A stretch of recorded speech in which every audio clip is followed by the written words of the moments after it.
Alors, le premier m'avait fait bizarre m'a fait bizarre parce que ça se sentait que c'était Michael Bay qui était derrière tout ça. Après, j'ai plutôt apprécié le film comme un plaisir coupable, qu'est-ce que je peux prendre comme exemple, comme G.I. Joe par exemple. J'ai pris ça pour un plaisir coupable. Il est rempli de défauts, mais j'adore ce film. Je sais pas pourquoi, il y a un truc que j'aime dans ce film, c'est dingue, c'est... Attends une seconde, je range mon DVD, hein. Faut toujours ranger les DVD. Tiens, il y a un DVD qui me saoule. Moi, je suis à cran, il y a un DVD qui part à sa place, moi, je suis... Voilà. Et là, donc, je ressors donc, j'ai regardé Ninja Turtle 2. Cette fois-ci réalisé pas par un Yes Man. Un Yes Man, c'est une catégorie de réalisateurs qui dit oui à tout. Qui dit oui tout le temps au producteur. Et le producteur, c'était Michael Bay, le réalisateur de Transformers. Donc, résultat. Mais bon, heureusement, comme dirait MD, Michael J. des Voxmakers, allez le voir. Euh, grâce au premier réalisateur, enfin du premier film, on a eu, on a eu un Michael Bay Light, ça veut dire 70% de moins d'explosion. Mais il y avait quand même eu la caméra à 360 degrés, par exemple, tiens, pendant la baston on voyait rien, les couleurs, les couleurs c'est vrai que elles étaient bizarres, genre bleutées. Je sais pas, on aurait dit un film de Alfonso Cuarón. Oui, Harry Potter 3, c'est à toi que je parle, c'est à toi que je parle. C'est à lui que je parle, oui, parce que avec la caméra interne, j'ai pas compris son délire. Et enfin, si vous avez vu ma rétrospective sur Harry Potter, vous avez compris. Et au moins cette fois-ci, vous aurez une caméra de qualité cette fois. Parce que là, sincèrement, j'en pouvais plus. Ah oui, et je tiens à m'expliquer par rapport à Zodor, la qualité qui était vraiment la plus basse de toutes, c'est que donc mon téléphone était mourant et donc il y avait une fissure en plein sur la caméra qui est juste ici. Et résultat, ben, il y avait une fissure dessus et la qualité, ben, voilà, c'était encore plus bas. Et c'est pour ça que les vidéos de la playlist 100% Hit Summer 2016 sont en retard, ainsi que les vlogs critiques aussi. Mais là, bien sûr, je vais publier tout en une semaine. Vous aurez une vidéo par jour pendant cette semaine, même la semaine prochaine pour rattraper le retard. Bref, c'était le point chaîne. Maintenant, on parle du point film. Déjà, les tortues étaient mieux faites. Pour commencer, la façon de filmer la bimbo, c'est toujours la même. Il y a même un moment où il y avait. Quand j'étais au cinéma, il y avait donc un mec juste devant moi au cinéma. Quand Megan Fox a retiré sa perruque et a relevé son t-shirt comme ça, attaché, on voyait ses boobs. Le mec il était comme ça. Moi j'étais dans mon siège. Je fais, mais. Oh mec, calme tes hormones. Peut-être que t'es un manque, mais c'est bon. Oh, calme-toi. Putain, le mec était. Le mec, je croyais qu'il se branlait pendant ce temps-là.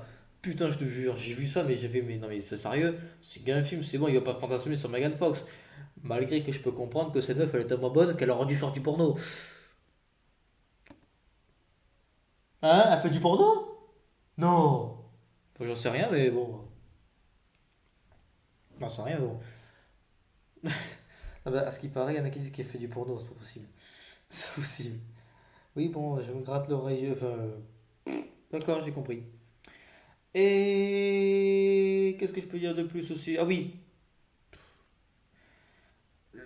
il y a plein de scénarios en fait. Déjà, il y a le dilemme comme quoi ils peuvent devenir de simples êtres humains. Et donc, ils hésitent avec ça. Ils hésitent. Enfin, donc, Leonardo dit à Donatello de garder le secret. Et bien sûr, Raphaël se met en colère et c'est pas son avis. Les scènes d'action sont mieux maîtrisées, les scènes de bagarre aussi. La façon dont. Enfin, Shredder meurt pas, mais voilà. Ah oui, le fan service. Krang et le Technodrome. Oui, parce que dans la série animée, pendant 4 saisons, parce que j'ai vu quelques résumés, le Technodrome, on le voit voyager, mais on ne le voit pas attaquer la Terre. Là, on le voit. Par contre, j'aurais dû voir le film en 3D, parce que vu le combat sur le Technodrome, c'était quand même super bien. Par contre, bon, heureusement cette fois-ci, l'armure qu'avait Krang, c'était pas l'armure à la Transformers. Petit peu, mais Michael Bay, comment dire, là, on sentait qu'il avait pas beaucoup de pouvoir en fait. Pardon. Voilà, on sentait qu'il avait pas beaucoup de pouvoir sur ça. Donc, résultat, on a pu avoir un putain. Pas un super film. Plutôt un bon film, oui, mais sinon, voilà. Donc, est-ce qu'il est meilleur que le premier? Oui. Est-ce qu'il y a des défauts? Oui. Est-ce que c'est un super bon film? Non. Est-ce que c'est beaucoup mieux que Tortue Ninja 3? Oui! Oui, déjà que le premier était mieux, le 2 est beaucoup mieux, oui. Non, sincèrement, les couleurs sont mieux maîtrisées, les effets spéciaux aussi. Ah oui, l'humour. Magnifique. Euh, Là, j'ai plutôt bien apprécié. Ça a été une très bonne surprise. Ça a été une très bonne surprise de, de voir ce film-là parce que je m'attendais à que ça ressemble au premier en fait. Et quand j'ai vu ça, quand j'ai. En fait, et en plus, oui, encore un fan service. À la fin, le générique, c'est la chanson de la toute première série, remixée et rappée. Il n'y a que du fan service. Ah oui, et les deux hommes qui se transforment, l'autre en phacochère et l'autre en rhino. Encore du fan service.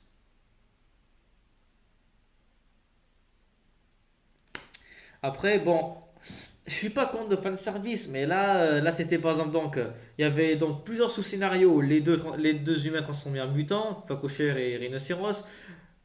Le fait que un antidote peut les faire devenir humains, donc ils y réfléchissent. Et ensuite, Shredder qui s'allie avec Krang, et bien sûr Krang qui trahit Shredder. Spoilers. Et, et le combat contre le Technodrome. Et le fait qu'à la fin, les flics et les Tortues Ninjas font alliance. Donc, et ensuite aussi est-ce que les tortues vont accepter ou pas de se faire connaître du monde, que c'est eux les sauveurs? Il y a plein de sous-scénarios qui se finissent, évidemment. Il y a plein de fils conducteurs qui se finissent. Mais il y avait tellement plein de scénarios, je ne savais même pas lequel était où.